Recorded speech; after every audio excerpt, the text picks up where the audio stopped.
Good morning អូយ fresh ទឹកកកពីគេបងប្អូនយប់មិញខ្ញុំគេយប់ជ្រៅប្រហែលជាម៉ោង1ដែរហ្នឹងម៉ោង1:02ឥឡូវម៉ោង7 ជាង 7:08ខ្ញុំទឹកតងើបទេ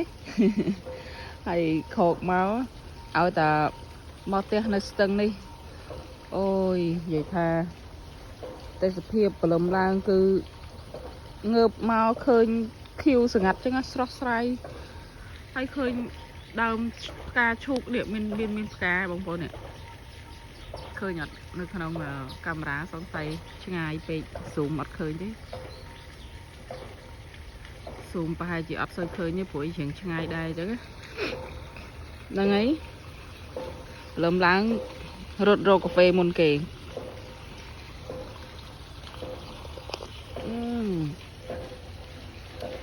គៀកផ្ទះខ្ញុំនេះផ្ទះបងប្រមាញតាប្រមាញណាហើយកដាលផ្ទះខ្ញុំហើយមានអ្នកជិតខាងមកជាហៀងទៀតសិតតអ្នកស្រឡាញ់ទេសភាពស្រឡាញ់ធម្មជាតិស្រឡាញ់ដើមឈើបាទណាដើមឈើឡើងធំអស់ហើយក្រោយផ្ទះមួយ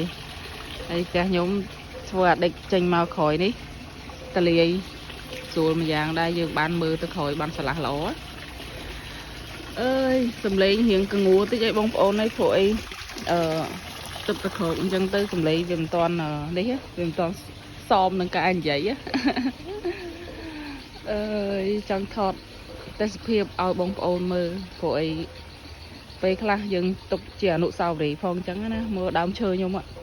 ខែក្តៅងាប់អស់លេងហើយឥឡូវមកដល់ខែភ្លៀងបានលាស់តិចមកវិញ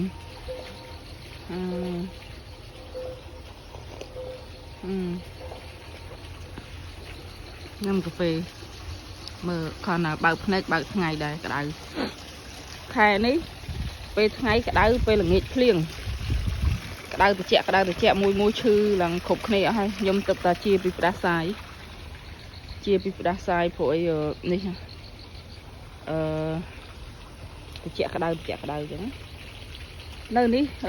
សបោខ្ចងបងប្អូនខ្ចងនៅក្នុងបឹងហ្នឹងអ្នកគេចូលចិត្តស្ទូចថៃចូលចិត្តហៅខ្ចងហៅតុងហៅក្តាមអីនៅក្នុងបឹងនេះក្នុងស្ទឹងនេះមានច្រើនតែណាស់តែយើងខ្ជិលអត់ហ៊ានចុះ